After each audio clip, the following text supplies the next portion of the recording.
Yes, Meals from the Field is back at the Department of Agriculture. Last month, of course, we were at Dickey Farms.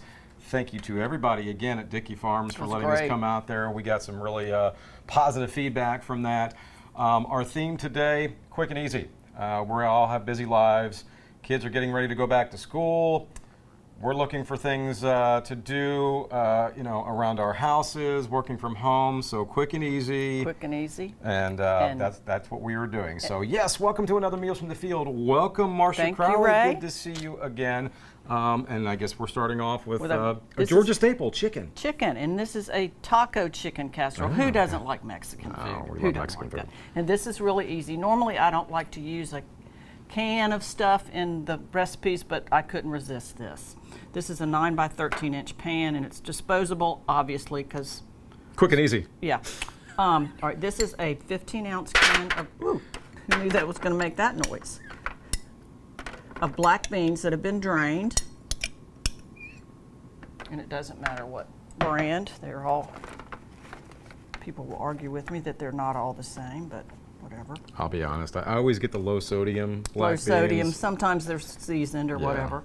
All right, a can of tomatoes with green chilies. Okay. Put that over top. Like I said, this is the only cans in there, but kind of spread that around evenly. Let me get this out of the way. And then we're going to make a homemade taco seasoning.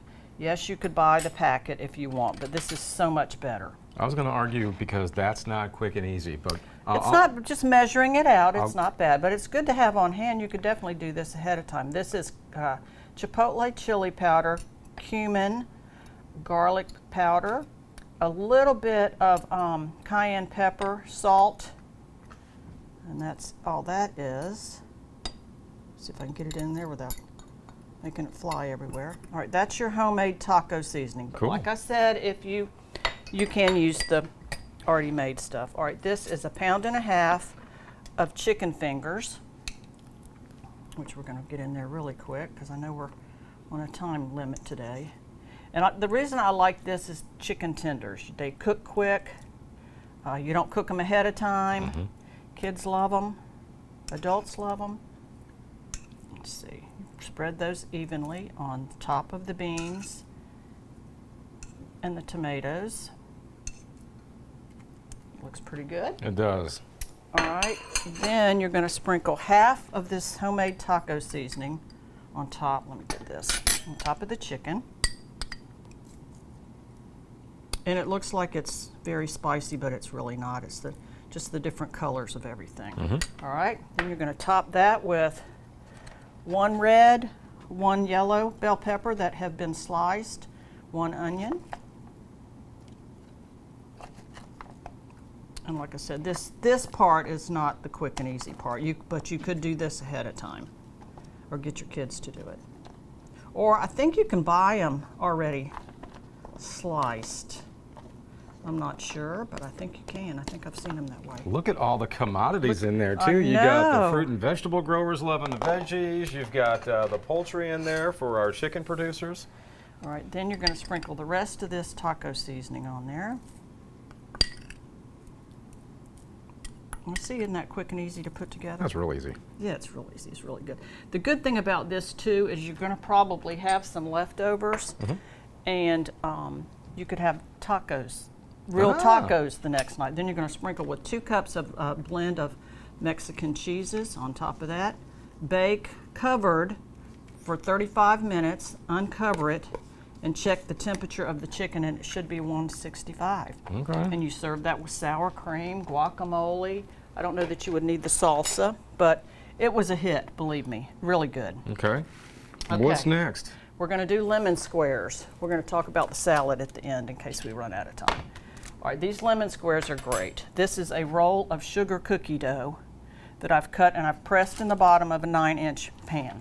That you forced down my throat. That I know, I made you eat that before we started taping. So, all right, this is 4 eggs, a 1/2 cup of fresh lemon juice with a little bit of lemon zest, and 1.5 cups of powdered sugar and 1/4 cup of flour. Okay. You're just going to whisk all this together.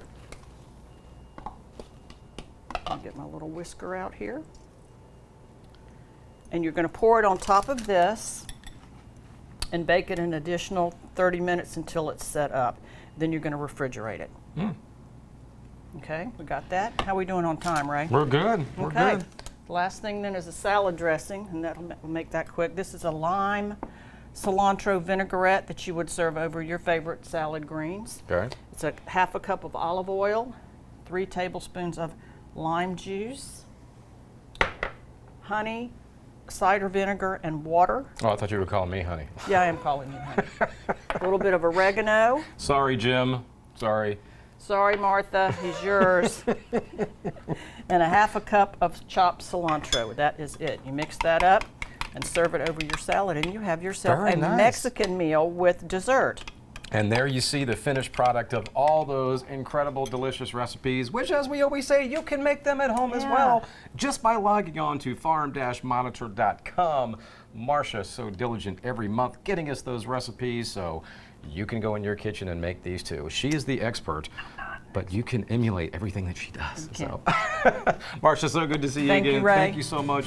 Bon appetit. I know you don't say bon appetit with Mexican, but bon appetit. Enjoy all these dishes, and we will see you next month.